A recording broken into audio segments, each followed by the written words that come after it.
stuff. 1820. Yeah. Mhm. And our time is 6:27. But Michael, they can't see us until you tell us, right? They just started coming in. So they can now see you until the chat Because they starts. can't see us, so we can make funny faces if we want to. For the next 3 minutes. Well, I remember that first one where you and Jim didn't know that Right, we didn't we know. we heard, were although on, it was just fine. on a live camera. Yeah, so I mean, people are here now. They're just slowly trickling in until 6:31.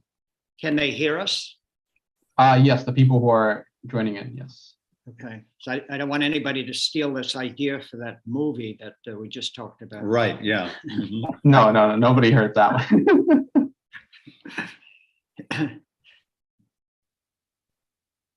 All right, so we'll be starting around 6:31. We'll let people trickle in a little bit more.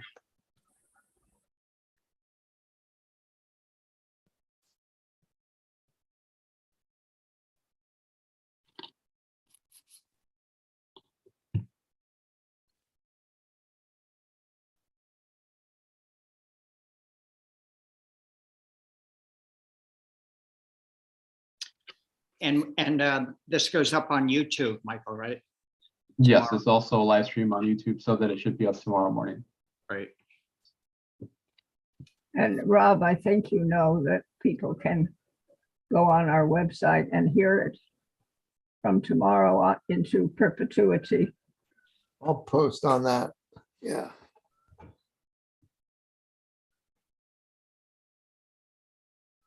Oh, I think you know that Rob talked with Elsie Torrain and her husband Carl Berry. Oh, fabulous. They I sent them a presumably note are today too. listening in tonight.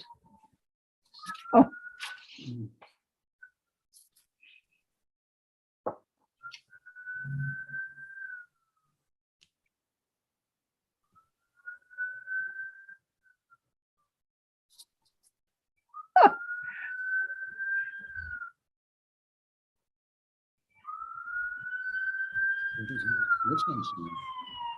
Rob, do you know if the COVID website has been used a lot?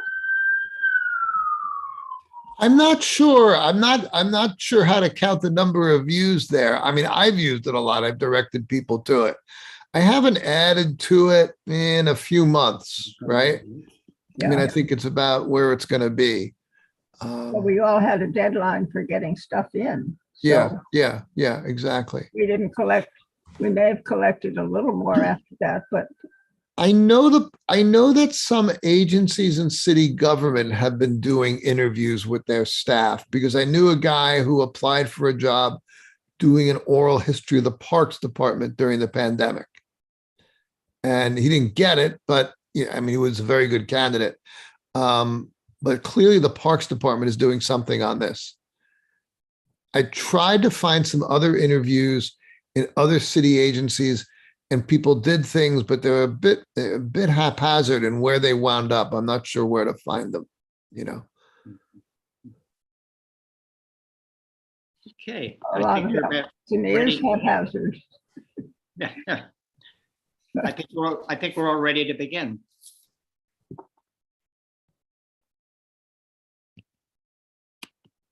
Whenever you're ready, go, Jim and Yo.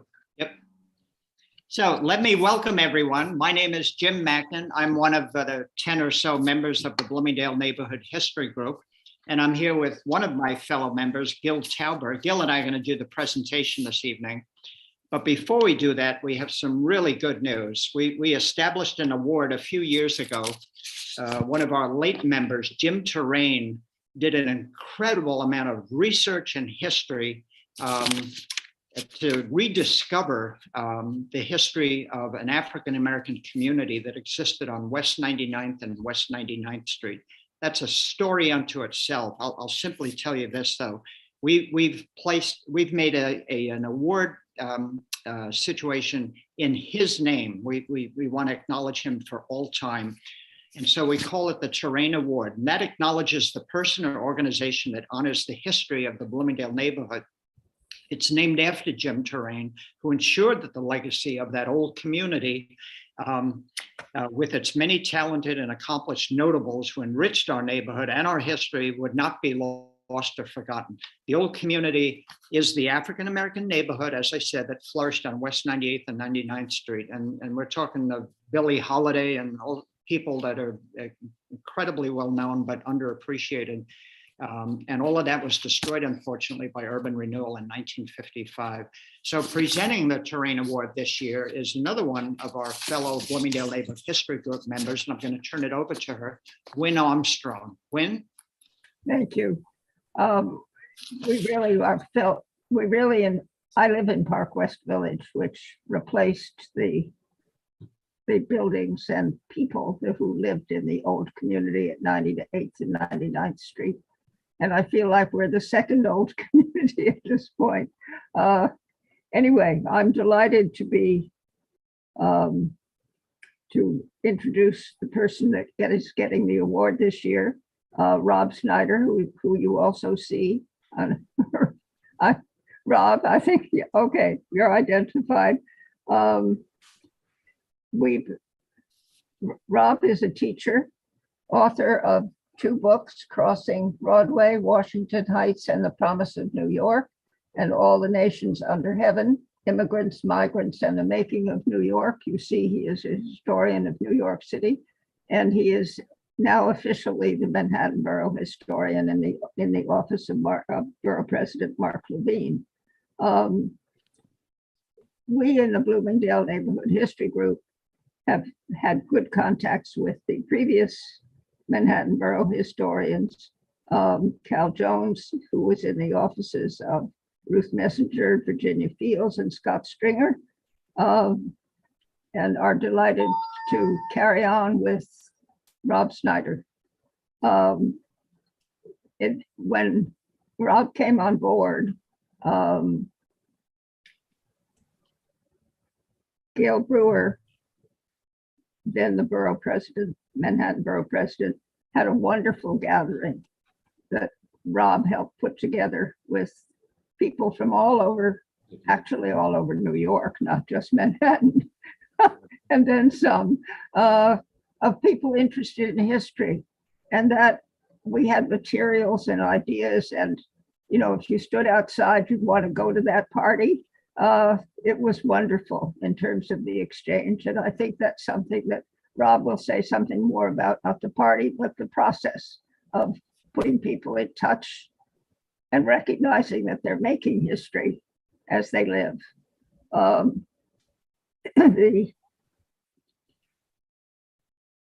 He's been very helpful to us in the Bloomingdale Neighborhood History Group.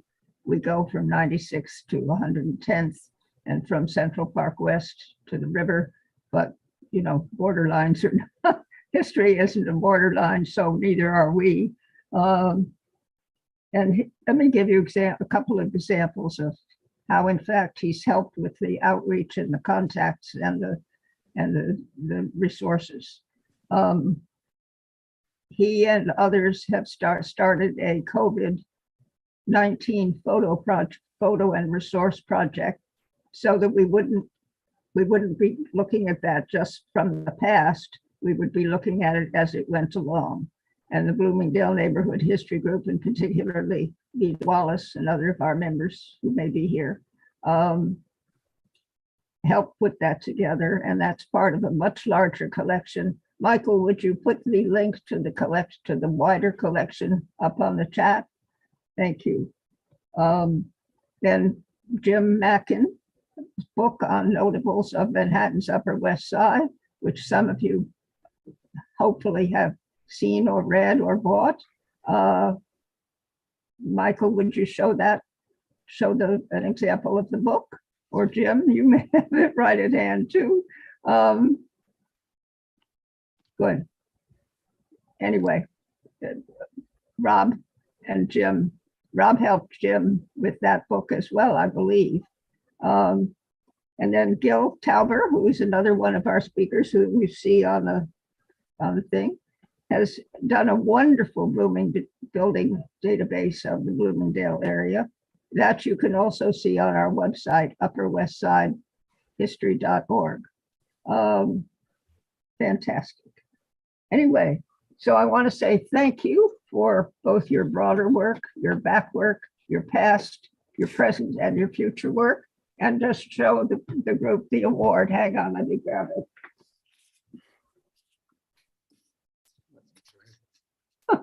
For what it is. Jim Mackin prepared this for us, and we will be getting it to you. So thank you very much. And Rob will now tell us why and how. Well, thank you very much for this honor. This means a great deal to me. And it means a great deal to me for, above all, two reasons. One, the man it's named after, and two, the organization that bestows it. Jim Terrain's work and life embodied the best of local history and recovered the history of a neighborhood and a community that otherwise would have been lost to us. And I think that history that he recovered is an important source of knowledge, not just about our past, but about our present and how we think about the neighborhoods of New York City and their importance for New York City. Equally important, I've always been impressed by the Bloomingdale Neighborhood History Group because it does what historians do. It does research. Members go on and they dig into the history of buildings. They dig into the history of streets, the people who lived in communities. They produce books. When I think of the book that Jim did, it's just extraordinary.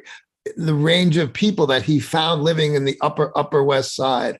I think of Gil Tauber's guide that he drew up with other members of the Bloomingdale Neighborhood History Group on how to research the history of your building. I think of the new book that's coming out, Heaven on the Hudson. All these are really valuable works of history, grounded in serious research, but written and shared for a general readership. And I think what they do is they give us deeper knowledge of our city from the inside out, and they also build bridges between members of the neighborhoods they document, but also between working historians in all sorts of walks of life. I'm just always so impressed by the different backgrounds of the people in the Bloomingdale Neighborhood History Group. They do many different things in their working lives, but they all produce good history. And that's in the spirit of what I want to encourage is Manhattan Borough Historian, bringing all sorts of people together, teachers, librarians, documentarians, archivists,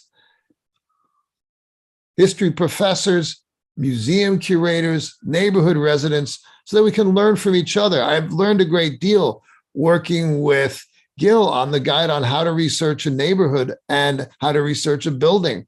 And I want to see that shared among other people. It takes the expertise that's locked up in particular New Yorkers and shares it with the broader public. I think that's great.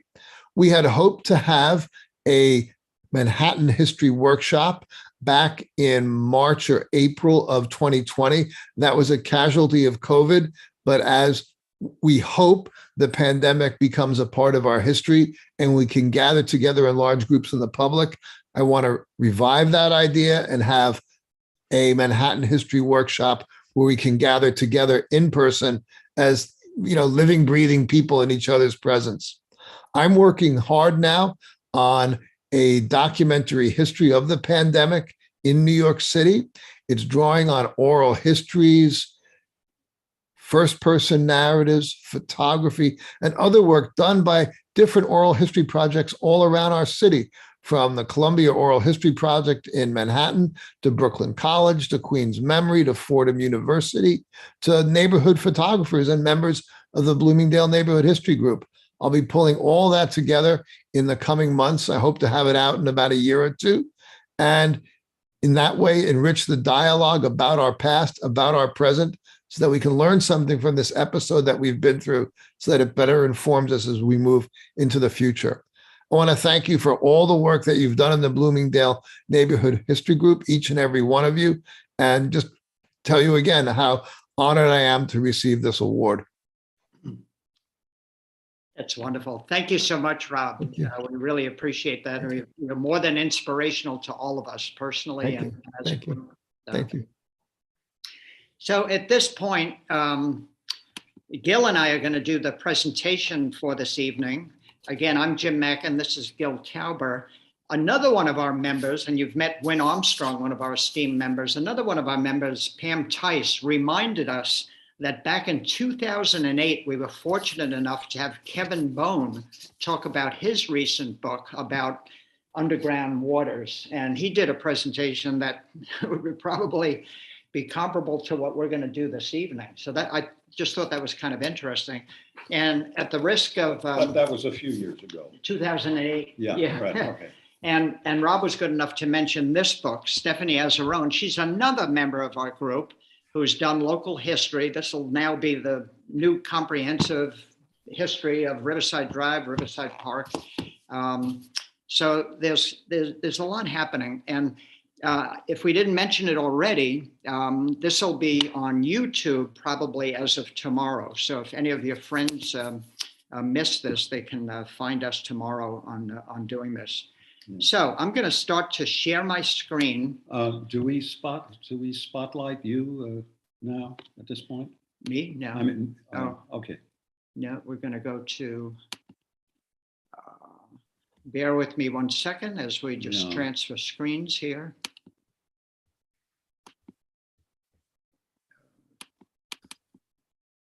Okay, here we go.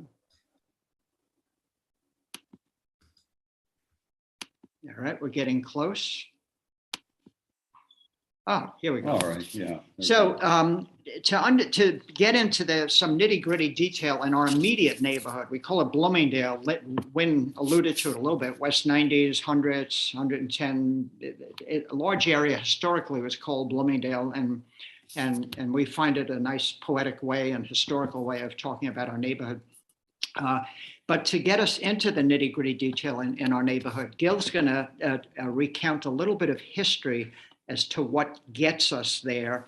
And needless to say, with environmental history and with the importance of water generally in New York City, we can't emphasize it enough, and even the significance on how it helped create our community, Gil's going to lay some groundwork here and talk about a little bit of the history of water in New York City. Okay, so we go up to the, oh, okay, there we are. You want to go there? All right, so this is an image of a 1695 map that shows what New York looked like just a few years after the British took it from the Dutch. And you know, the Dutch found this a great place for a trading post, but it was difficult as far as water supply is concerned, because after all, it's pretty much surrounded by salt water. So the Dutch depended very much on wells. The earliest well, do we have a?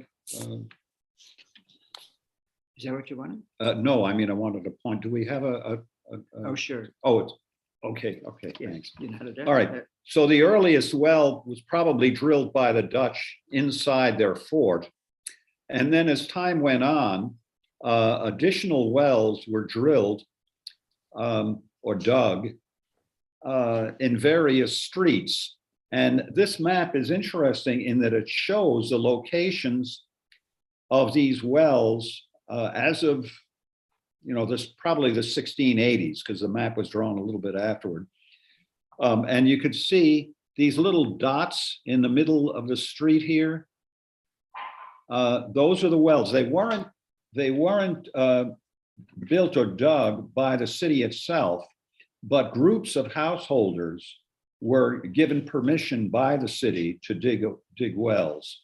Now, as time went on, you know, there was a limited aquifer there, and as time went on, these wells became contaminated with brackish or salt water seeping in from the adjoining rivers. Nevertheless, they still remain very important for firefighting, and some of them actually survived well into the 19th century. And this is unidentified, you know, the location is unidentified, but this would have been typical of these wells that were in the middle of the street. So as the wells became contaminated, we go to the next slide. As the wells became contaminated, the people who could afford it would have water brought by vendors from wells further up the island.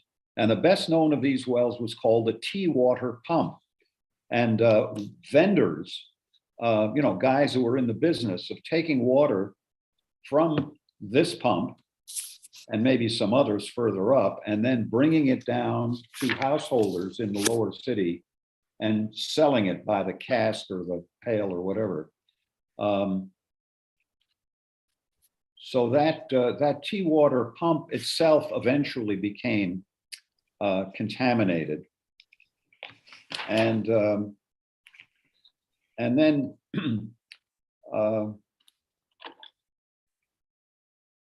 around the time of the American Revolution, this was by about 1840, this well was shut down, and the site of it is now covered by the Chatham Tower apartment building, which is in the Chinatown area.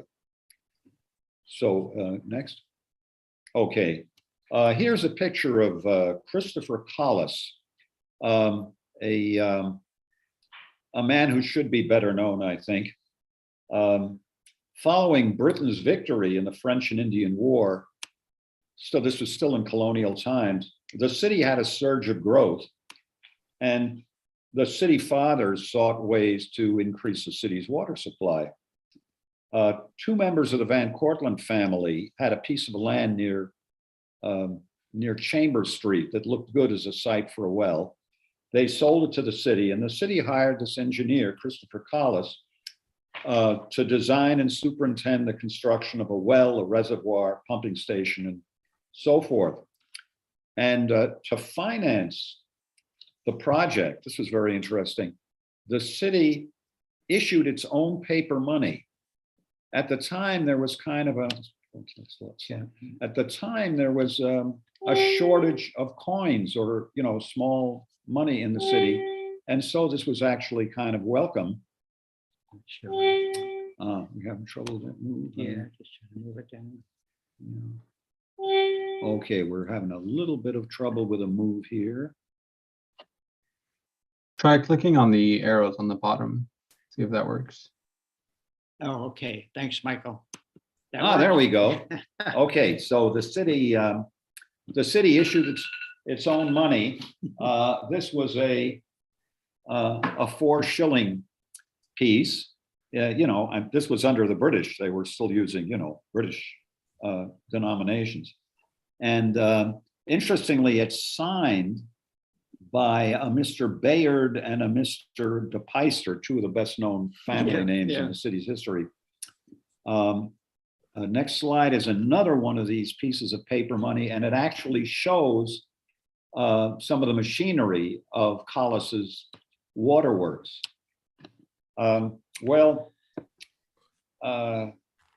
Collis was an Irishman. He was an immigrant from Ireland. He was a brilliant engineer, but he was not blessed with the proverbial luck of the Irish.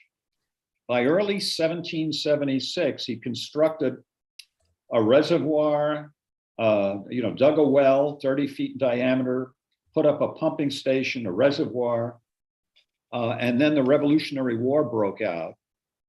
And all of this was destroyed by the British. A few years after the Revolution, Collis made a detailed proposal for a canal through Western New York State, but couldn't raise the money to finance it. A generation later, and years after Collis's death, New York State built a canal along his proposed route, and it was known as the Erie Canal. Collis also published America's first known atlas of road maps. He didn't make any money out of that either. So we move on to the close of the Revolutionary War. New York had been devastated by fires and 7 years of British occupation. But by the end of the century, the population was recovering, and again, the city sought ways to increase its water supply. In 1799, a group of influential citizens led by Aaron Burr obtained a state charter for a company called the Manhattan Company. Its ostensible purpose was to supply water to New York City, but it was actually designed to create a bank in competition with Alexander Hamilton's Bank of New York. A clause in the company's charter, pushed through the legislature by Burr, allowed it to use its surplus capital for any lawful purpose, which effectively allowed it to create a bank. The Manhattan Company took over the wreckage of the Collis Waterworks, rebuilt it, and laid a few miles of wooden water pipe. And I just happen to have here a section of that wooden water pipe. Can we, let me see, can we see that on the side? All right. This was a, this is a piece of a pipe that was installed in Church Street in 1799 and was dug up exactly 200 years later when workmen were digging some ditches for some utility trenches. So the fact is that the Manhattan Company's heart was not in the water business. And the water was of poor quality. The pipes served only a limited area and were poorly maintained. And the company was a perennial object of citizen complaints. Meanwhile, the Bank of the Manhattan Company became one of America's most powerful financial institutions and lasted until 1955, when it merged with Chase National to become the Chase Manhattan Bank. What the image here shows is the reservoir of the Manhattan Company, which was on the north side of Chambers Street, just west of the Surrogates Court building, the Hall of Records, and on the west side of Elk Street. It's now, so parking lot, right? Yeah, it's now a parking lot. Well, let's see, next slide. Okay. Oh, there's a great fire. Oh yeah, okay. In the early 19th century, the city had a pressing need for water to fight fires. In the most densely built part of the city, south of Canal Street, the city had about 40 cisterns that collected and stored rainwater for firefighting. But by the 1820s, the area between Canal and 14th Street had become developed, and the city was too large to protect with cisterns. So in 1829, the city built a reservoir, essentially a huge covered tank, and that's the octagonal building that you see there. On 13th Street, just east of 4th Avenue, with one water main running south along Broadway and another along 4th Avenue and the Bowery. And it was supplied by a 30-foot deep well from which water was raised by a steam pump. And this was very effective in firefighting for many years. The East 13th Street waterworks were demolished in 1847, a few years after the opening of the Croton Aqueduct. Okay, do you want to take it from here on the Great Fire? Yeah, we could talk for quite a ways about the Great Fire, but Gil, you pointed out to me, and we both know there were four major fires. This last one in 1835 being the one that destroyed something like 17 city blocks. Yes. Yeah. And that really spurred the city on to deal with its water shortage situation. When they would have bucket brigades and they'd run over to the Hudson River, the East River, the edges of the river were frozen. So it was even difficult to get water to put out fires. Yeah, this particular fire was in December, and the firemen actually bored holes in the ice, but then they sucked the water out of the rivers and it froze in their hoses and in their pumps. Yeah. So we give you all of this history again to lead up to where we're going in our immediate neighborhood. The Croton Aqueduct had to be built. And the fellow who can get most credit for that, you might know Port Jervis, New York, is named after John B. Jervis. We could probably do a whole presentation on his engineering feats, but he rightfully gets credit for completing the Croton Aqueduct by 1842. So we'll save that for another time because there's so much with it. But we're going to start to zoom in on our Bloomingdale neighborhood and all that we're talking about here. I show you here the Angel of the Waters sculpture by the great Emma Stebbins, who was the sister of the park commissioner at the time. She completes this work in 1873. It's the perfect complement to the Bethesda terrace here, which was done by Calvert Vaux and Jacob Ray Mould, his assistant at the time in Central Park. They had completed the terrace in 1862. The mall and the terrace are the only formal parts of Central Park. So much of Central Park's beauty in the widest sense, aesthetically speaking, with all sorts of pleasant surprises and whatnot, is the fact that there's not much formality. But here there is formality. And indeed, this was used in so many movies like Hair, and even D.W. Griffith. We associated him with the racist Birth of a Nation, but he also used the fountain here to evoke some of the Italian fountains in some of his early movies and whatnot. And so the Croton Aqueduct, when it was first built, went through our neighborhood. It had sweeping implications. It brought new people into the neighborhood, a lot of Irish and German workers. It was above ground in its first iteration, and from like about 103rd Street going south to about 97th Street, it had to span what we know historically called the Clendenning Valley. Here it goes over the Clendenning Valley. It may not seem all that high to you, but it was the largest physical thing in the neighborhood. Just a section of it looks like this. You can see on the top part where the water went. Well, it was 50 feet high at its highest point, which was pretty substantial when everything around it was pasture. Yeah. So to underscore Gil's thought here, you think of the few places where you could cross They it. got some cows there. Yeah, I mean, there's a cow here, gives a little bit of perspective and whatnot. It's just a massive thing. And we'll talk about John Clendenning some other time. That's another interesting part to our local neighborhood history. Starting in the 1870s, though, they realized they needed to put the Croton Aqueduct underground. And years later, they issued commemorative sewer plates. This is thought to be the oldest one. If you enter Central Park around 85th Street, going east from Central Park West, you'll find a commemorative Croton Aqueduct plate, I think dated 1865 or so. Now, that doesn't mean they put the plate there then, it's commemorative later on, but again, the Croton Aqueduct going through our neighborhood was very important. It really opened up our neighborhood in a kind of a modern sense. I'll show you just on a map, and I forget the period here, it might be like the 1891 comes to mind.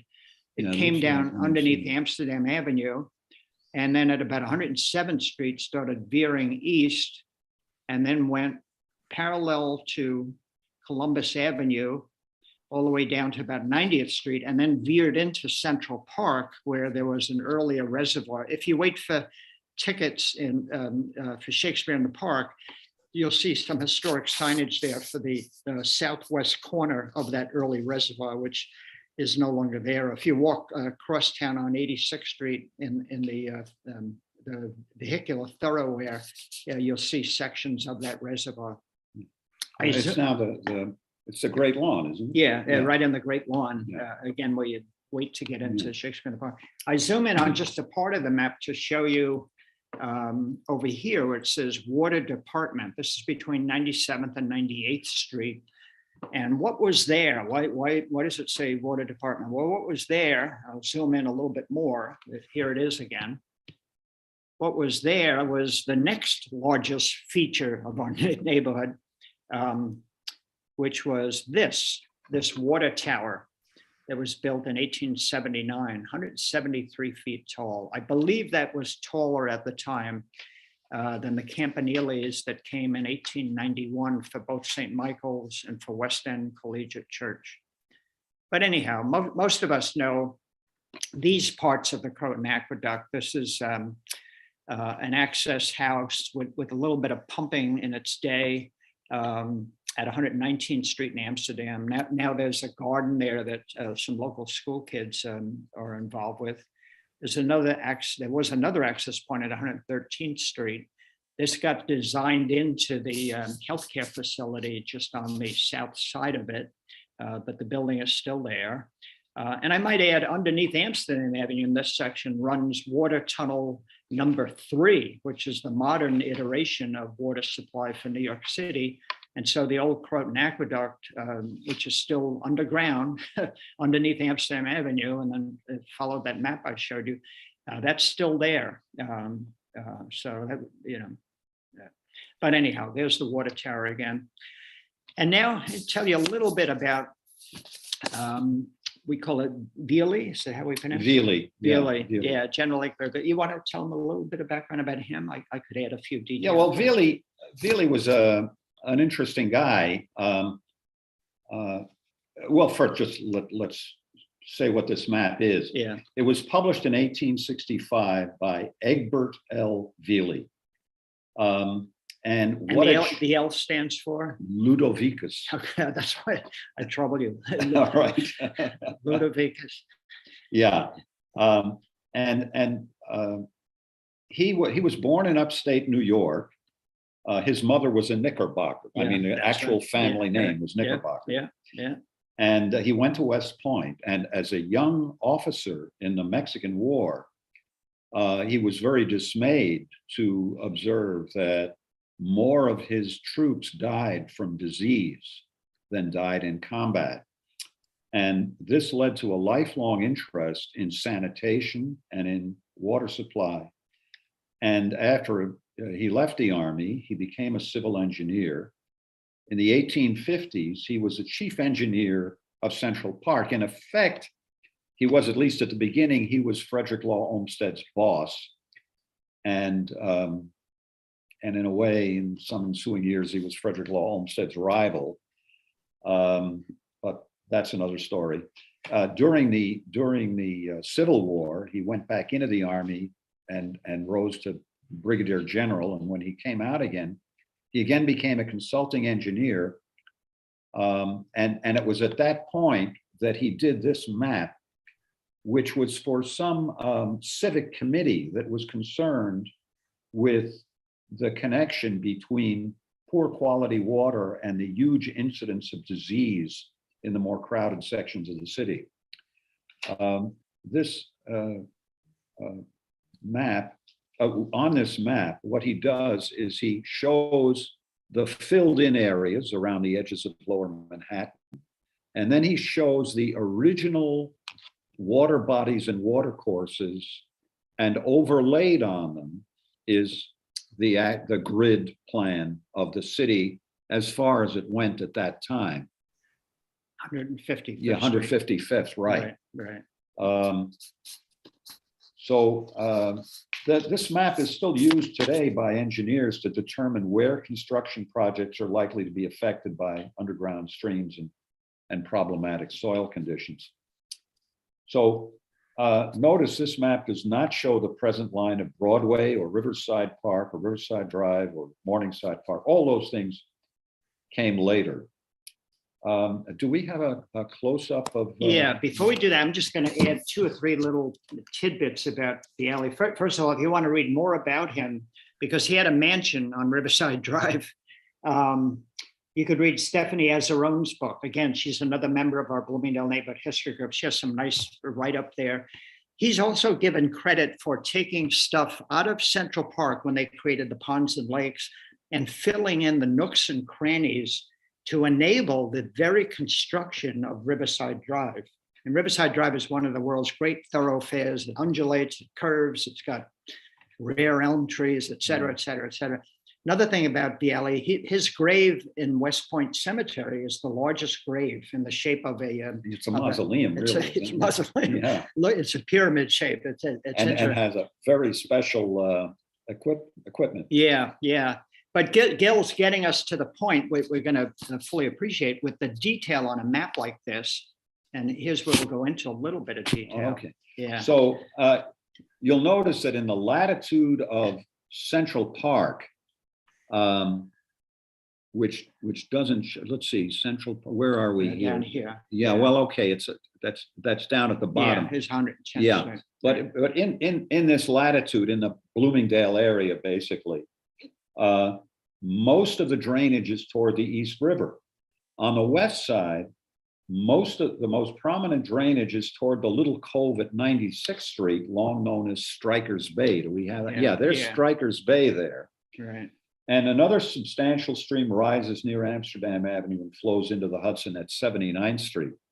And one thing leading to another, that's why the streets, the main streets that provide entrances to the Henry Hudson Parkway are still 96th Street and 79th Street. Several shorter streams flow into the Hudson in the West 60s and at 104th, 108th, and 115th Streets. Now, all of these streams were cut off by the Hudson River Railroad when that was built around 1850. That was another one of those big projects that employed a lot of people here, of course. About 1870, the railroad line was expanded and some piers and other waterfront uses were built on the west side of it. And in the 1930s, when Moses expanded Riverside Park, 79 to 96 became the locations of the Parkway entrance and exit ramps. But Upper Manhattan drained primarily to the east. Streams rising as far west as Amsterdam Avenue drain into the East River.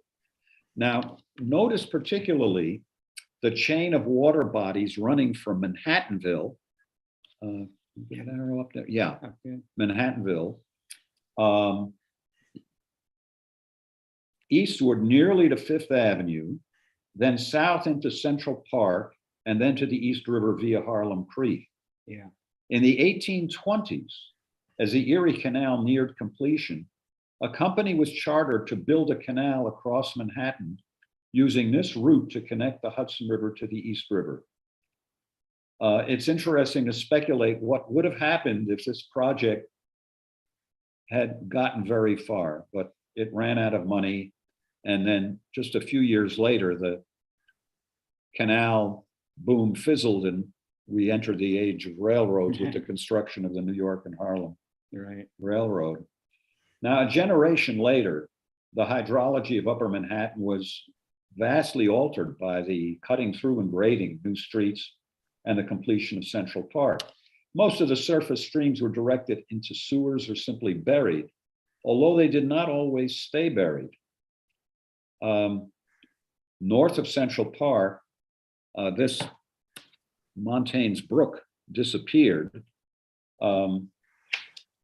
And within the park, the upper end of Harlem Creek was enlarged to create today's Harlem Mere. You should see over here. And then east of the park, Harlem Creek was enclosed in a pipe the rest of the way to the East River. Let's see if we could show Harlem Mere here. Whoops, I'm going the wrong way. Okay, so here's two streams, three streams come together here. They go underneath this goes underneath what is today Park West Village, and then enter Central Park. When Olmsted and Vaux designed Central Park, they took some of the water there and created what's called the pool. That's that body of water when you enter like at 102nd Street. And then that in turn, well, here's a better, so here's the stream going under what's today Park West Village. Here's the pool, and that Montaigne's rivulet, they call it. And you may say, who the heck is Montaigne? Montaigne was a French Protestant who settled in New Amsterdam in 1632. He seemed to be prominent in Amsterdam's commercial business and whatnot.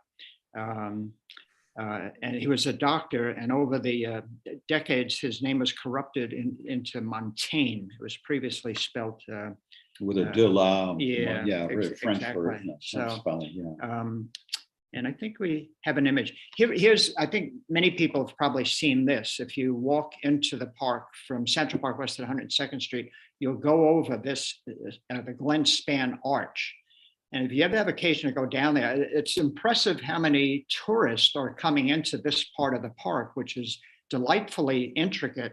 In fact, within the arch, I pull this image to show the complex three-dimensional geometry. You walk underneath the arch, and then you see these little cubby areas on both sides of the rivulet.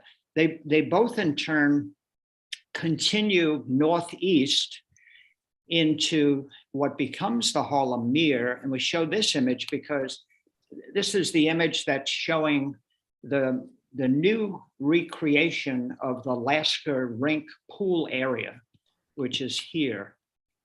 If you walk there now, if you go around the drive, sometimes I do a long, slow jog around the drive here, around the whole loop of the park, but you'll see renderings for this, and it's much less intrusive than Lasker Park that we know. But if you walk there today, you'll see a huge hole in the ground. So, so that's coming. Yeah, the original rink was a Moses era construction and was very obtrusive. Yeah. So I wanted to, and Gil and I, and there's a bunch of us, have a love affair with the Lion Brewery for a number of reasons. We got to save that for another presentation. But that with the Lion Brewery as a place, not the specific product. No. But in this map from I think 1867 or 8. We show the Leakin Watts Orphanage, which is where the cathedral is today. But between 108th Street, 109th and 108th and 107th Street, there are parts of the Lion Brewery here. It was actually a full-fledged operating brewery, maybe the largest employer ever in our whole area. And I zoom in on that just to show you, and here's the name Lion, which got acquired by Bernheimer and Schmidt. They had 2 ponds. You could see the wording up here, Ice Pond and Ice Pond over here. Somewhere over here, even today, might survive a carriage house from the Lion Brewery, but we get frustrated by not having enough documented history on the Lion Brewery. But trust me when I tell you, the Bloomingdale Neighborhood History Group will put together some kind of history based on what we have. The ice ponds, and they show the old stream, which is on the Veely map, were probably created for ice to keep the beer chilled during the off season and whatnot. So with that in mind, Gil, we go back to the Randall farm maps. Colonel John Randall was the fellow who did the survey work for the grid back in 1811, the so-called commissioner's plan. But a few years later, he put together a compendium of his work into what are called the farm maps, and some 98 farm maps were compiled together. You can access them online, and they just give incredible, wonderful detail. So here we see Strikers Bay. So this would have been the early notion of 96th Street. Now, Randall was good enough to put the grid planning on it, even though they weren't. But that was the whole point of the map. Yeah, exactly. And before we get too far, just to get back for a moment to the Veely map. Sure. If any of you covet a copy of the Veely map, I got a flyer from Swan Gallery that they're offering a copy of the original printing of this map from 1865. It's going to be auctioned on December 8th, and the auction estimate is $3,500 to $5,000. Right. And let me tell you, it's a really big map.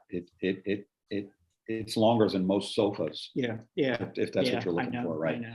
Yeah. So. Okay, so back to the Randall farm map. Yeah. And honestly, we don't have much to tell you about the Randall farm map, other than to tell you, if you go online and look at it, it's incredibly digitized. You can zoom in to a great extent. Yeah.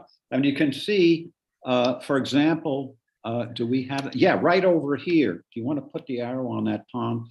Okay. You see these streams running into Strikers Bay, and you can even see where here is a pond that is formed against the embankment of Bloomingdale Road. Yeah. And then you can see this little bits of blue indicating that it passes under the road in a culvert before it gets down to Strikers Bay. Right. And then, do we have that piece at 104th Street? Yeah, we sure do. Whoops. Let me see. There we go. Oh, yeah, there we are. This is 100. This is where you live, Gil. Yeah, right. That's why I'm so interested, right? So here was another pond, maybe coming from a spring, And that pond was on the South side of south 103rd. side of 108, of 104, Fourth, yeah. roughly the location of 308 West 104th. And it goes down, and you see it skirts this rock outcropping, which is about where, and then it gets down to the river. Now, Riverside Drive is probably on the east side of that rock outcropping, I think. Yeah. So again, I apologize for we don't have much detail other than to maybe introduce you to the Randall Farm maps. A quick search of New York Times articles shows what winds up being part of American myth, a New York City myth. These little headlines: an ancient stream runs under a Manhattan building, leads to a dispute. Hidden stream at school site causes $100,000 delay in work. River runs underneath it. These are all detailed stories about streams under buildings. When I lived on West 67th Street, we supposedly had a stream under our building. We had to buy an additional sump pump because we had 3 levels of basement, and the lowest level, which is a very small area, would fill up with water. So right away, everybody talked about streams underneath, and indeed, I checked it out, and that's where one of the watercourses was. So you'll hear that from time to time. But here's what we're really getting up to. Yeah, this is yeah, James Ruel this Smith. is what we've been zeroing in on, This is right? what- In all of our rambling, right? Yeah. Right, okay. This is the kind of stuff that Gil and I and the whole Bloomingdale neighborhood history group live for. James Ruel Smith and his book, Springs and Wells of Manhattan and the Bronx. In 1897, he began his quest to document all springs and wells north of 59th Street in Manhattan, and all of them in the Bronx. A la New York Times fashion photographer Bill Cunningham, if you remember him, Smith, with his camera, rode his bicycle all through Manhattan, north of 59th Street, and into the Bronx, taking lots of pictures, photographs, notes, very good talking with people. When he died in 1935, he left his notes, his photographs, and a financial legacy to the New York Historical Society. So we're thankful that they have this, along with the funding that he left them, enabled them to publish the classic book Springs and Wells in 1938. Gil and I have copies of it. You can buy it if you're interested in this kind of detail. But anyhow, with that, we get some incredible images of springs and wells in our neighborhood. One in particular on the north side of Cathedral Parkway, and this is a picture taken by me. On the left side here, if you're familiar with this wall on the kind of south side of the Cathedral close, north side of 110th Street, at the very end of it, there's water coming out of what used to be a rock outcropping. And I convinced the construction manager when they were building this wall about 8 or 9 years ago to have a little pipe here. And then he came up with the idea of putting in a drain here, and water comes out of there occasionally. Supposedly that's one of the springs that's referenced in James Ruel Smith's book. So my pictures will pale in comparison to some of the pictures by Smith. Some of the others that are listed in our neighborhood, there's one at Riverside Drive, 91st Street by the Cyrus Clark Barn. If you walk further south in Riverside Park, and again, Stephanie Azarone's book covers some of this, there's that monument on the side of that rock outcropping to Cyrus Clark. He was one of the champions of what they call the West End before they called it the Upper West Side. There was another spring on Broadway and 108th Street, kind of 100 feet east of Broadway. Hudson River Shore at 104th Street, I'll show you that. And then the one that I just talked about on Cathedral Parkway. And Lincoln Watts Orphanage supposedly had a well on their site. Another one of our members, Pam Tice, I mentioned previously, found a cemetery on an old map, not too far from the Lincoln Watts Orphanage. We'll have to pursue that sometime. But these are the images that James Ruel Smith had taken. Here's one on the northeast corner, Riverside Drive and 91st Street. That's near, who was the first Supreme Court Associate Justice? Livingston, Brockholst Livingston Oh, mhm. had a farm, White Oaks, it was called, on 91st and Riverside Drive. Again, that's in Stephanie's book. Smith took this image. Here's another one right inside Central Park at 109th Street. You can still see this. You can walk up to it. This always seems to have a little trickle of water. It's not a gushing spring. There's another gushing one closer to the 102nd Street Crossway, but at least you can go up to it, and it is a closer image of it. You see a little pale there. Here's one that I found with great difficulty. I actually had James Ruel Smith's book in hand, and here's a picture of it. And even with the picture, I couldn't find this. And a woman it was on one of my walking tours, managed to find it. And if you go to this, it's just south of the roadway, about 100 feet west of Adam Clayton Powell Jr. Boulevard. You have to walk up a path about 50 feet, and then you'll see this triangular section here. And on the top of it, there's a little hook. And from that, they hung a ladle. And the ladle allowed you to scoop up some water to get a little drink. Here's one that thrilled you, Gil. This is the because that little stream I was showing you on the Randall map at 104th Street, James Ruel Smith reports that as actually still at the foot of 104th Street, a spring coming out of the retaining wall. And there it is, you can see the little stream of water at the bottom. And by 1937, Robert Moses covers up the railroad train tracks there, in effect created another 120 or 130 acres of parkland. So presumably that watercourse is still active. It would be I'll have to maybe tomorrow morning I'll do a jog up the Hudson River and see if there's a pipe coming out. See a pipe coming out on 4th Street, and if so, if anybody wants to join Gil and I, we'll try to get into the pipe with flashlights and see what we could find. We can make ourselves very small. But on that note, we thank you so much for your attention to all of. Oh, go ahead. Wait.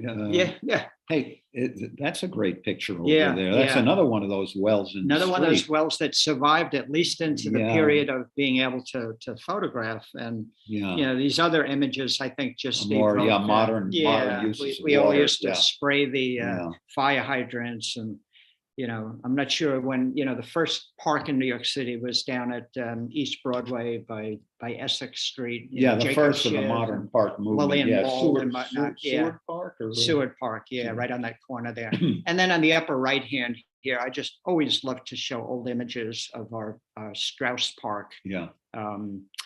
The ceremony when they dedicated Strauss Park had students from the Bloomingdale School, which was then on Amsterdam and 105th Street, go up in procession and drop flowers in the water there, evoking the sad history of Ida and Isidore Strauss. So again, thank you for listening to all of this detail.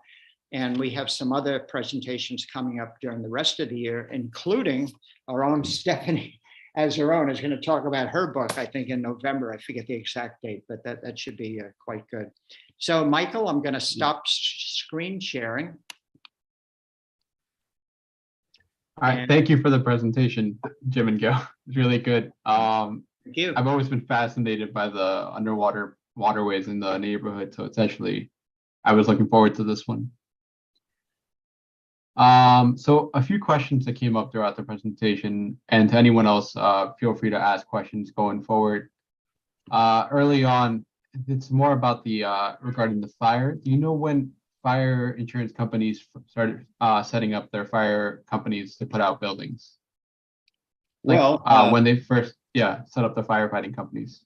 Well, it must have been it must have been fairly early, because one of the things about the Great Fire of 1835 was that it bankrupted most of the insurance companies in New York City, which resulted in Hartford becoming more of a center of the insurance business. So I would expect that the insurance companies must have been, pretty well established shortly after 1800, if not earlier. Someone asked if it was possible to get the links to the maps that you were using throughout the presentation. Oh, yeah. Well, Which map, are we talking about the Veely map? or the Veely map and the, And the Randall farm maps? yeah, Yeah, it's as simple as simply putting into Google search the Veely map, Viele, and it'll come up in a couple of different iterations. And the same thing with the Randall farm maps. You could either put in the New York City grid or put in the Randall farm maps. And the comprehensive one, a couple of different editions, so to speak. The comprehensive one comes up under the borough president's office. yeah, but it is, I think you would call it the Randall farm map, Yeah. and that's Randel. And the interesting thing about the Randall farm map is it has never been published, as a full-size map. The original is at a scale of 100 feet to the inch, and it was, he just made this one handmade copy in 1821, which was hand drawn in ink and watercolors. Yeah. And it has existed in some flat file drawers in the borough president's office for or in its predecessors, for over 200 years. And then about 10, 15 years ago, they secured funding to scan it. So it exists electronically. And I suppose you can, make a print from that. But that map is originally published. There's really only one of them. Mhm. All right, somebody asked if we're going to be posting the slides on the Bloomingdale website, and I am responding that we are going to be having the whole presentation recorded on the website. Someone asked on 106th Street, east of 5th, where that block wide river used to run. I believe that's why the street. Okay, so 106th Street, east of 5th Avenue. It's where that block wide river used to run. It's why they believe that the street is wider than 105 and 107. Yeah, not really. It's, you mean why 106th Street is a wide street rather than, yeah, well, that was on the original commissioner's plan. Yeah. 106th Street was originally mapped as a 100-foot wide street. Right. And when when they acquired the land for Central Park in 1853 or whatever, Yeah. they acquired the land only up to 106. 106th Street. And then I guess they realized, that it would be insane to try to create a street there. So they moved. So they expanded the park. A few years later, they expanded the park up to 110th. Yeah, but the width of the street, the common width of streets per the grid plan from 1811 is 60 feet. Yeah. Yeah. Yeah. And then what Randall did is approximately every 10 streets or so did a wider street, which is 100 feet. So you've got 42nd, you got 72nd, you got 79th, and it's not always 10 blocks because he's dealing with the topography. Yeah, I mean, he tried to make streets at places that would be important accesses to the waterfront. So 79th Street, 86th Street, 96, yeah. And then on both sides, and 106th Street was basically, utilizing that path provided by the creek. Yeah. Question we have from one of our members is, how did Gil get the piece of the wooden pipe? All right. Back in the 90s, I worked for an engineering firm. And the vice president in charge of the project knew of my interest in the history, and he got a chunk of the pipe, and he cut it into a few slices and gave me one of them. And Gil hasn't been arrested yet. No, it's perfectly legit. I've been kept it in my living room all these years, and I haven't got any termites in Oh, that's good. That's good. the furniture. Yeah. The New York Historical Society Permanent Collection has some excellent examples of the same thing. I'm sure. the Yeah, Museum of City- they're all varnished and lacquered and Yeah. everything. Yeah. Someone wanted if you could repeat on why Strikers Bay and 96th Street led to that becoming a cross street. Well, most of the streets on the west side in the Bloomingdale area are very steep. I mean, would have been very steep if they'd been carried down to the river. The original plan was for all these streets to be carried down to the river. The natural topography at 96th Street provided a slope down to the river. And so that became a natural focal point. It's why 96th Street is a wide street. Yeah. It was selected in 1880 as the route of the obelisk that came into Central Park. Yeah, the railroad cut off Strikers Bay, and but it provided a slope where you could get horses. What happened was the obelisk was brought from Egypt in a ship, and this whole enterprise was financed in part by one of the Vanderbilts, George Vanderbilt, yeah. who just happened to own the railroad. So he arranged for the railroad traffic to be stopped for about 2 hours, and they had built temporary bridges to over the railroad tracks, and they unloaded the obelisk onto a rack filled with cannonballs.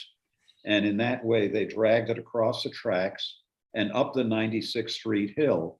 And the whole trip from 96th and the Hudson River into Central Park took, what, 7 weeks or something? Some Longer than the probably as long as the voyage from well, it was Egypt. longer than the voyage. It was longer than the Yeah, it voyage? was, yeah. So anyhow, next question. Yes, all right. Someone wanted to know if there's any place, any reference that you can cite that describes the particular streets were open and or labeled. Open and labeled? You just found that out from Ron. Yeah. Ron Garber. Uh, Well, you mean to say when the streets were legally opened? I believe so, yeah. Yeah. Well, Oh, and or leveled, sorry, leveled, not labeled. leveled. Yeah. Leveled. Yes. Well, that, as far as I know, there is no single, list of all of these things. The information could be found in looking at what do they call them? The proceedings of the Board of Aldermen. Yeah, the proceedings of the Board of Aldermen. First the street had to be legally opened, which meant that the city, owned the ground under it or owned the right of way. And that might happen, and any number of years after that, they might decide, all right, the time has come to prepare this street for building. And usually that would have been at the request of neighboring property owners. And so the Board of Aldermen would pass a resolution saying that, we hereby authorize such and such a stretch of street to be graded and paved or whatever. So you have to look in the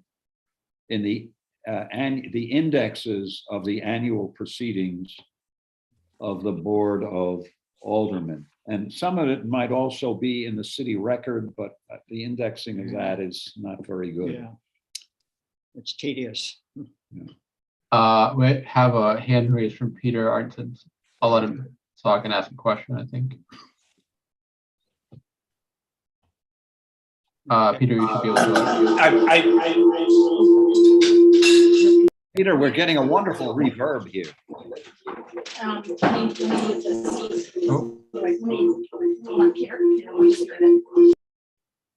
I'm gonna mute him in the meantime, and we're gonna answer a question and see if he can figure that out. Try again. Can you hear me? There we go. Yeah. Okay, I wanted to just mention that Homemade History, which the Bloomingdale Neighborhood History Group put together back over the summer, there is an attempt to bring it back for October 16th on West 109th on the Amsterdam Open Streets. Vita Wallace, one of the history group members, is pulling this together, and it was really well received, and just wanted to mention that this would be a chance to interact with the planning group members. Excellent. And ask questions and Okay. stuff. Yeah. Thank you, Peter. Yeah. Yeah, thanks. And Michael, do you think we're pretty much at the end and we could, We still have a few questions. Sure, still. go ahead, yeah. Yep. So someone wanted to know if you guys knew anything about the life inside the waterways. So do you know of any fish, tadpoles, crawdads? It's funny, when I lived on, I was president of my co-op on West 67th Street. And when our sump pump failed because there was too much water, and we researched it and found out that there was a stream that originally went underneath the building, all of a sudden the myth law expanded to people wanted to go down into the basement and fish for trout. So, but I think the answer is no. I don't think there's anything there. The Native Americans, for example, who lived in the area even before the Dutch arrived, for example, would fish in the Hudson. The Hudson was just a repository of shad and other fish, continuous source of food supply for them. So fishing in the streams is more akin to, you go up to the Catskills or elsewhere as a sport. Yeah. There was so much fish in the river, Yeah. and then there are all the oysters. Yeah. So I think it would be more economically, in terms of effort, to fish in the Hudson rather than try to fish in these little streams. And I think most people know this, but the fish that are in the various ponds and lakes in Central Park are put in there. They're not native to the Central Park. So it's a good question, though. I forget that term for that when they put fish in someplace. Yeah. Another question? A comment, actually. Someone wanted to bring up the idea, the fact that there was a slow stream running through the northeast corner of the basement in one of the buildings on 825 West End Avenue. Oh, interesting. Really? 825 West End. Okay. Has a And stream it's running the through. corner of 105th, 106th. 825, no, it's a little bit further south. It would be more like 101st. No, that's like 785. 825, they said. I think it's almost where the Strauss Mansion was. Strauss was 825. No, 947. Oh, not, yeah, I stand 996, corrected, yeah. 895 is at Yep. 104th. Yep, you're right, Yeah, you're absolutely yeah. right, yeah. And we have a hand raised from Carol Armel, so I'll let her ask her question. Okay. Oh. Hi, Karen. I'm particularly interested in the maps because I live in 400 Central Park West, and we're about to redo our parking lot. And 392, when they redid theirs, found some of the streams, I think, that you show in those maps. So I'm hoping that looking at some of them might give us some help when we are about to undergo this project. Any thoughts on where that, I mean, water will go where water will go, but Be very because you're breaking up for some reason. Sorry, Can you? hold on. Yeah, we can't hear you that well. It seems to be coming in and out. It seems like an internet connection problem, not so much as try now. I think it, hmm, I'm getting Maybe he'll have to put it in chat. one. uh, you might just want to give it a few seconds to see if your internet connection becomes a little bit more stable.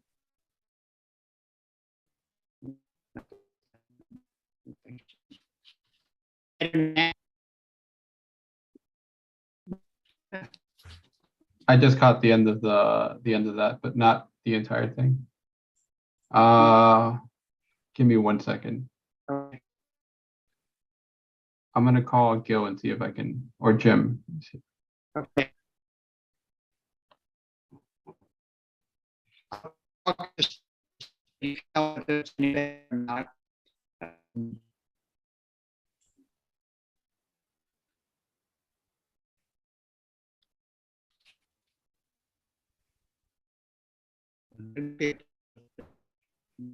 Yeah, no, it's just your voice keeps coming in and out. It sounds like staticky almost. You might want to try leaving the Zoom and then try to rejoin by the link in a second. But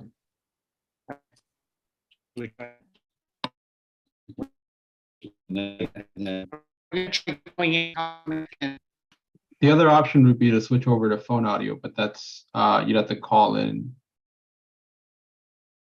Okay, everyone. So they should be back in a bit.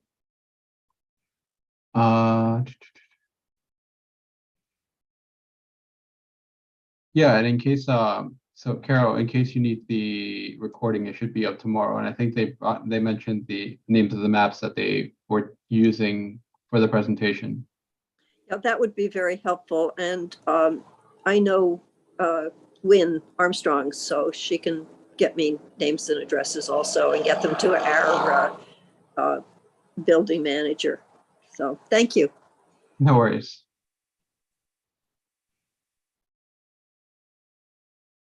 And everyone, will be having the history group, like Peter said, on the open streets on Amsterdam Avenue from 106 to 110. They're going to be on 109th Street. I believe, let's see, what day was it? October 16th. So they'll be out there hosting a table. If you guys want to come meet some of the founding members, and if you guys want to ask questions or share stories, they'll be there in the morning. Let's see. Come back yet.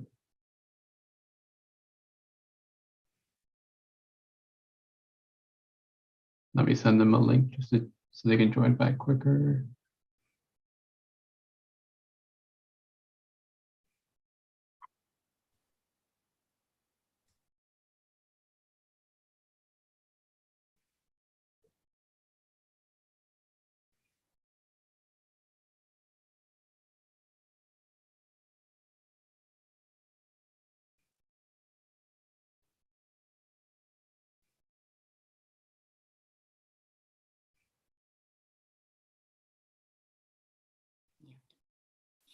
Michael, is this any better? We can hear you again. Okay. Yes. Carol, can you hear us? Yes, I can. Oh, good, good. I was simply going to say, I think you're going to be very pleasantly surprised with the Randall farm maps, which again, if you just Google Randall farm maps, it'll get you to the main site. It's either at the Museum of the City of New York or the No, Randall Farm Map is the borough president's office. Well, that's where they physically are, but I think that, well, whatever, you'll I get to see. that. Yeah. And once you get to them, Carol, you'll be able to zoom in. The digitizing was so well done that you can almost like get right down to the lowest level at the street. And of course, Randall was careful about overlaying his grid. He created the grid. And you're going to be able to position that right to your parking lot behind 400 Central Park West. There's a fair amount of detail there you're going to be able to play with. Carol, why don't you give me your email address and I'll send you the link that I use. Or if you want to put it in the chat. Oh, You can put it, yeah. Yeah, You can put it well, on I'll put it in the the- chat. Yeah, Should put it in Let the- me- Great. Mhm. yeah.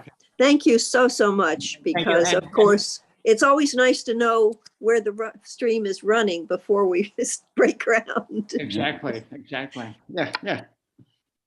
Okay, another question, Michael?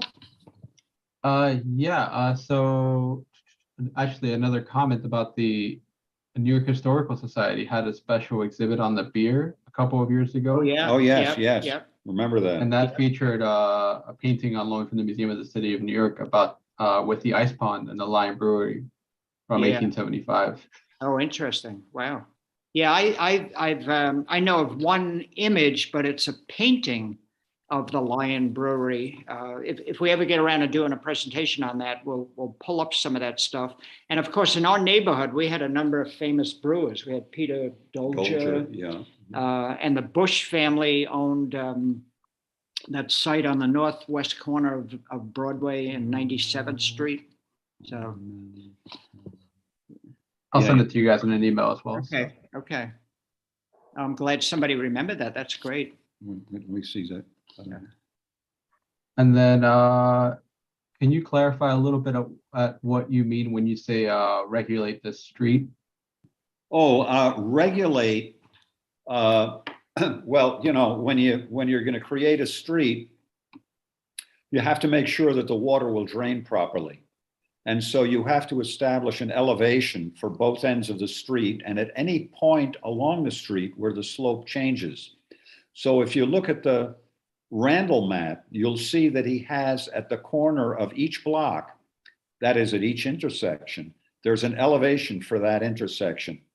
And so, you know, let's say the elevation at one end of the block is, you know, 80 feet and the elevation is at the other end of the block is 75 feet. The engineers calculate the slope, you know, the percentage slope, and that's what the contractors have to follow.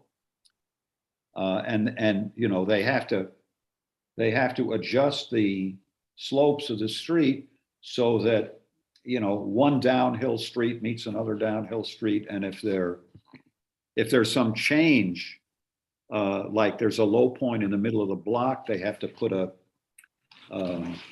what do you call it, a catch basin or storm sewer there. You know, so those are all the things that go into regulating. And then another question is, can you expand on the water source for the pool and the Glens Pan arch? Expand on, excuse me, on the what? The pool at the and the Glens Pan arch, I guess. Yeah, So The pool is the body of water that's near Central Park West. Right. And that was basically a damming up of Montaigne's rivulet. Yeah, but And then from there, right.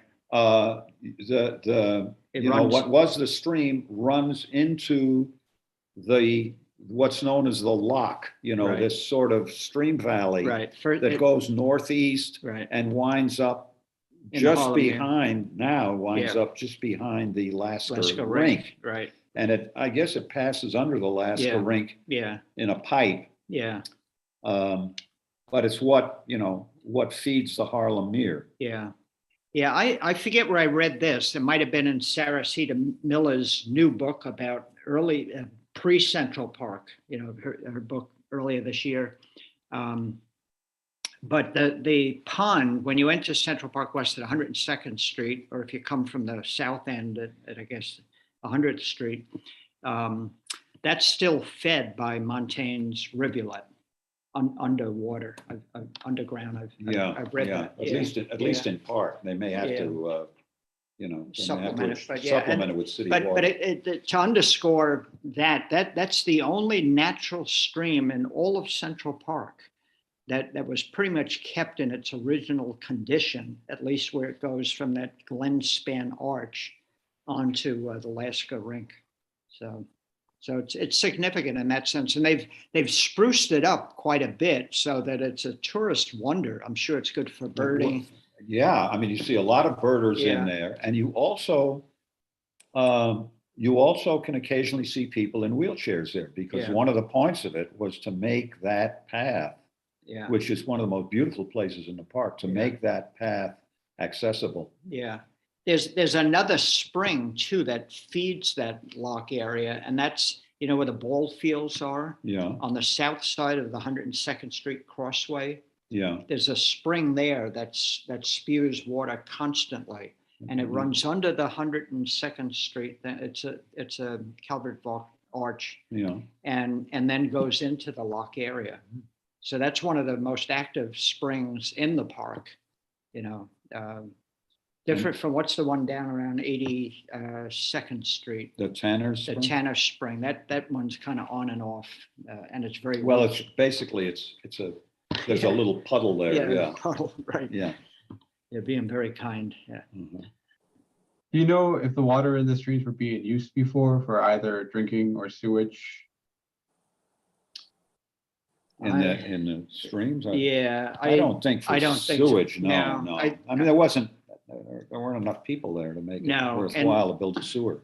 And I think in the grand history of the world, even by the 1700s, 1800s, people knew not to drink directly from a stream. You really wanted to get water from a well, which Mhm. meant down lower, where it got filtered with, Yeah. because if an animal died upstream and you drank the water, the result Yeah. can be deadly. So, Yeah. yeah. And do you know if the city has ever considered selling copies of the map that Swan Gallery is auctioning off? Well, it is not, the city doesn't own that map. That's not I think it was originally done for some private organization. Well, it's out of copyright now. I mean, Yeah. and people can and have made reproductions of it. Yeah, the one at Swan Galleries, of course, is more Yeah. valuable because it's The real a thing. copy of the original print. Veely, incidentally, I'll just mention quickly in passing, Veely was the guy who was expected to have won the contest to design Central Park. He was the front runner. Yeah, he was the front runner, Yeah. but then there was a change. Wasn't there a change in the city administration? I kept on going back and forth, and I forget, yeah, and then a new group of yeah, park commissioners came in, and they, Yeah. if you look at Veely's submission to the competition, it does look Yeah. like it was laid out by an army yeah. man. And he wound up becoming the sanitary engineer For the of park, yeah. When they uncover old pipes in Central Park, which they do from time to time, that stuff laid down by Veely and yeah. his crew. Yeah, and Jim was talking about the expansion of the Croton system in the early 1870s to supply water to the higher elevations of Manhattan, and that whole expansion and the was designed by Veely, and also the the laying of the water mains and the sewers. I read someplace that Did he do High Bridge Tower? And I think I think he would have been Okay. responsible for the high. Interestingly, his dates run very close to Olmsted. They both died in 1902. okay. So he was around for the whole Wow. Yeah. period of the Okay. expansion of the All right. system. I think we just have one more question and then we should be done for the night. Okay. That is, can you guys, what can you say about the Tiananmen Color Works? The Tiemann Color Works? Yeah, you mean Yeah, Paintworks? Yeah, well, Yeah. paint and dye, yeah. Yeah. You mean up at Manhattanville, yeah. Daniel Tiemann, Daniel Tiemann, the mayor of New York City. yeah. He was mayor of New York City, and he was, of course, one of the neighborhood property owners who created the village of Manhattanville. They had in 1806, before the commissioner's plan, they laid out this village with its own street system, built around the Bloomingdale Road. And some of the street named Lawrence Street. There's a Yeah, Lawrence seat, and of yeah, course, there's still a team in place. Yeah, yeah, Yeah. yeah. But not much more than that. No one yet has written a history of Daniel or a biography of Daniel Tiemann that I know of. Uh-huh. Well, So he was a mayor. There Yeah, must be yeah. there must be a lot of material there, literature. yeah. Yeah. Another book idea. Yes. Yes, right, yeah. But yeah, I mean, I think that seems to be all the questions for tonight. Wonderful. Yeah, there is a comment here from Peter Frischhoff about the Onassis Reservoir, and the Onassis Reservoir Yeah. was, of course, part of the Croton system, and at the time that Central Park was being conceived, they already recognized that they needed more reservoir capacity, and that reservoir was already, laid out, designated. It was something that Olmsted and Vaux had to work with in their plan. I think that was regarding the source for the pond and the pool section of the water. When someone asked about the source of the water, I think that was a response to. Yeah, it had no direct connection to that. It's really a product of the so-called New Croton. Yeah. It was kind of yeah. yeah. And it's called Onassis because and I think I saw her only once in all my years of running in Central Park. She used to run around the reservoir with Secret Service support and whatnot. And so. Kept those Secret Service guys in good shape, huh? Yeah. So, Michael, we have to thank you, first of all, and we have to thank all of our visitors to the site. And we hope more people look at this on YouTube starting tomorrow. And some wonderful questions. And again, people's attention to this kind of detail. Yeah. Wonderful. So, and I thank my co-host, Gil, here with his extensive knowledge that complements some of my knowledge. Mhm. So we could say thank you and good night. Yes, and thank you, Jim. Thank you. Yep. Okay. Okay. Thank you, guys.